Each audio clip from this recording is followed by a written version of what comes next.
Hello guys, আমি আবার নতুন একটা ব্লগ নিয়ে চলে এসেছি তোমাদের সামনে। আশা করি নন্দী হিল ব্লগটা তোমাদের ভালো লেগেছে। এবং এরপর আমি আবার সেদিন চলে এসেছিলাম। তোমরা থাম্বনেল এবং টাইটেল দেখে আশা করি বুঝতে পেরে গেছো আমি কোথায় এসেছি। এটা আর কোথাও নয়, এটা আদিযোগী, যেটা ব্যাঙ্গালোরের চিকাবল্লপুর ডিস্ট্রিক্টে অবস্থিত। সরি, ব্যাঙ্গালোরে নয়, কর্ণাটকের চিকাবল্লপুর ডিস্ট্রিক্টে অবস্থিত। ব্যাঙ্গালোর একটা আলাদা ডিস্ট্রিক্ট।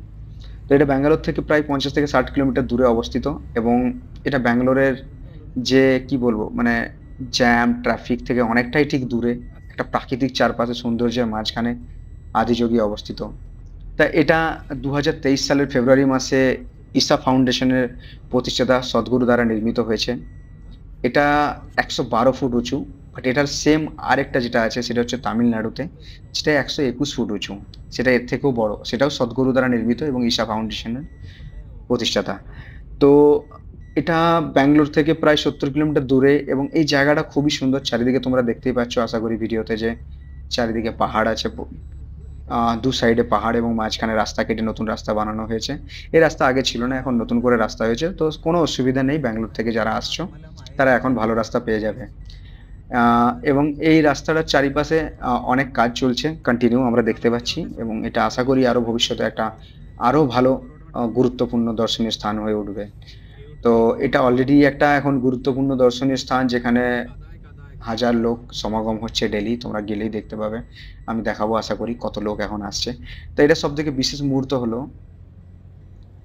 সন্ধেবেলা। তো এটা সব থেকে বেস্ট টাইমিং আসার জন্য সন্ধেবেলা, বাট আমাদের সন্ধেবেলায় হবে না। তো আমরা তাই দিনের বেলাতেই এসেছি এবং দিনের বেলাতেই দেখানোর চেষ্টা করব। তো আমি পরে ব্লগে বলবো যে সন্ধেবেলায় কেন এটা বিশেষভাবে গুরুত্বপূর্ণ। তো তোমরা তখনকে রাস্তাটা এনজয় করতে থাকো।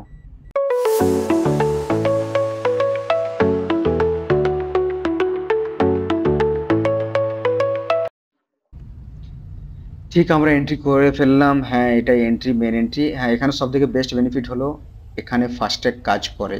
তো এখানে ক্যাশ আনার কোনো প্রয়োজন হবে না আপনাদের। ফাস্ট্যাগ অটোমেটিকলি এটা ডিটেক্ট করে নেবে, যেমন আমরা টোল ট্যাক্সে দিই সেমভাবেই পদ্ধতিতে। আহ, তো কোনো প্রবলেম নেই এখানে। তো আমরা দেখতে পেলে যে ফাস্ট্যাগ অটোমেটিকলি ডিটেক্ট করে নিল। তো আমরা ধীরে ধীরে ভেতরে যাচ্ছি। ওই যে শিবজিকে দেখতে পাচ্ছ দূরে, ভোলেনাথ সবকে সাথ, ওখানে দাঁড়িয়ে আছে।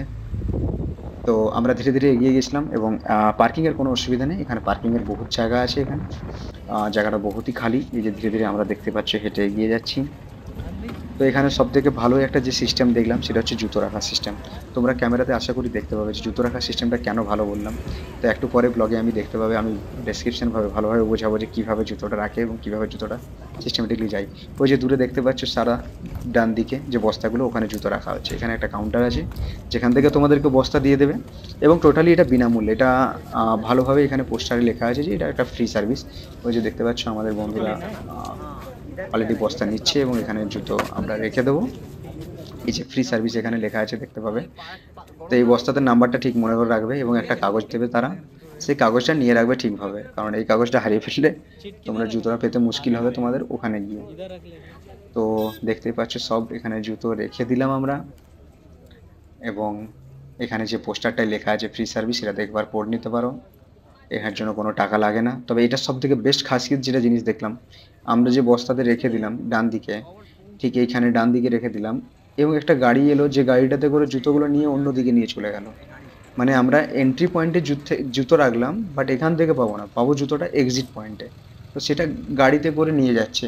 যে প্রথমবার কোনো জায়গায় দেখলাম জুতোটাকে গাড়ি করে নিয়ে গেল এক জায়গা থেকে অন্য জায়গা। তা এটা একটু অন্যরকম লাগলো আমাদের। আশা করি ভবিষ্যতে এটা কোনো কিছু মডিফিকেশন করবে আই থিঙ্ক, কারণ বহুত কাজ চলছে। এটা জাস্ট একটা নর্মাল শুরু হয়েছে। ধীরে ধীরে আমরা এই যে এন্ট্রি, এটাই এটাই এন্ট্রির জায়গা।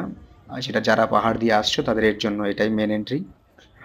তো এখান থেকে ধীরে ধীরে আমরা ভেতরে ঢুকে গেলাম এবং নমস্কার করে আমরা আদিযোগীর কাছাকাছি চলে গেলাম। চলো দেখতে পাবে ব্লগে কিভাবে যাচ্ছি। হ্যাঁ, আমরা ক্রস করে গেলাম মন্দিরটি। ওখানে ক্যামেরা তুলতে দেয়নি, তো তার জন্য ওটা ভিডিও আমার কাছে নেই। আমরা ধীরে ধীরে এগিয়ে গেলাম। জায়গাটা দেখো শুধু, চারিদিকে পাহাড়। কিভাবে সদ্গুরু উনি চয়েস করেছিলেন জায়গাটা, সত্যিই এটা খুব অতুলনীয় সুন্দর জায়গা। দেখতেই পাচ্ছ ভোলেনাথ ওখানে দাঁড়িয়ে আছে আমাদের অপেক্ষায় যে আমরা আসবো আজ। ধীরে ধীরে আমরা এগিয়ে গেলাম। সামনে গিয়ে দেখো ভোলেনাথকে কেমন লাগে দূর থেকে। তো এটা সব থেকে বেস্ট খাসিয়ত যেটা জিনিস আমি তখনই বললাম ব্লগের প্রথম দিকে, যে এটার সবথেকে বেস্ট টাইমিং হলো সন্ধ্যেবেলা। কেন? কারণ ঈশা ফাউন্ডেশনের দ্বারা যে শিব ঠাকুরগুলি মানে আদিযোগী যেখানে স্থাপিত হয়ে আছে, স্পেশালি ব্যাঙ্গালোর এবং তামিলনাড়ু এই দুটো জায়গাতেই আছে এখন। এটা সন্ধ্যেবেলায় একটা লাইটিং শো হয়। যেটা এখানের টাইমিং 7 to 7:30। তো 30 মিনিটের যে লাইটিং শোটা হয়, এই শোটা আর কিছু না, একটা লাইটিং লেজার লাইট দিয়ে শিবজির উপরে লাইটিং ফেলা হয় এবং এটা একটা অদ্ভুত সুন্দর জিনিস। তো আমি এর আগে যখন এসেছিলাম তখন আমি সন্ধ্যেবেলাতে এসেছিলাম এবং সেটা খুবই ভালো লেগেছিল। বাট আজকে আমরা দিনের বেলা এসেছিলাম তো এটা দেখাতে পারলাম না। আশা করি ভবিষ্যতে কোনোদিন যদি আবার আসি সন্ধ্যেবেলায় আমি নিশ্চয়ই ব্লগে দেখাবো এবং সেটা যে আলাদা বিউটি, মানে আহ, এটাতে বলা যাবে না। এখন যেভাবে মানে কি বলবো, যেটা দেখা যাচ্ছে ঠিক টোটালি চেঞ্জ হয়ে যাবে সন্ধ্যেবেলায় যখন লাইটিং এর সামনে যাবে। এই যে ধীরে ধীরে আমরা সিঁড়িতে উঠতে শুরু করলাম, শিবজির একদম পাদদেশে চলে এসেছি আমরা। এখানে একটা মন্দির আছে নিচে, এখানে তো পুজো করাতে যারা চাইলে তো পুজো করাতেও পারবেন। এই যে দেখছো ভোলেনাথ দাঁড়িয়ে আছে। এটা যখন লাইটিং পড়ে একটা সৌন্দর্যই আলাদা, মানে এই শিব ঠাকুরটা দেখতে তখন আলাদা একটা লেভেলের হয়ে যায় যাকে বলে। এরকম জিনিস আমি আগে কখনো দেখিনি। তো আমরা এখানে চারিদিকে ফটো তুললাম এবং শিবজির মূর্তিও ভালো করে ভিডিও করে নিলাম, দেখতেই পাচ্ছ। এবং চারিদিকে আমরা এক রাউন্ডই খেয়েছিলাম, সাধারণত 3 রাউন্ড খাই আমরা, বাট আজকে এক রাউন্ডই খেয়ে চারিদিকটা ঘুরে ভিডিও করে আমরা চলে গেছিলাম, বেরিয়ে গেছিলাম। কারণ আমরা বহুত হয়রান হয়ে গেছিলাম, অলরেডি আমরা নন্দী হিলস ঘুরে এসেছি। তো একই দিনে দুটো ট্রিপ খুবই চাপ হয়ে যায় কন্টিনিউ করা। তো আমরা রেস্ট নিই, কারণ আমাদেরকে তাড়াতাড়ি রুমে পৌঁছাতে হবে এবং কালকে অফিসও আছে। তার জন্য এই যে দেখতে পাচ্ছ আমি সাইড ভিউ থেকে দেখাচ্ছি শিবজিকে।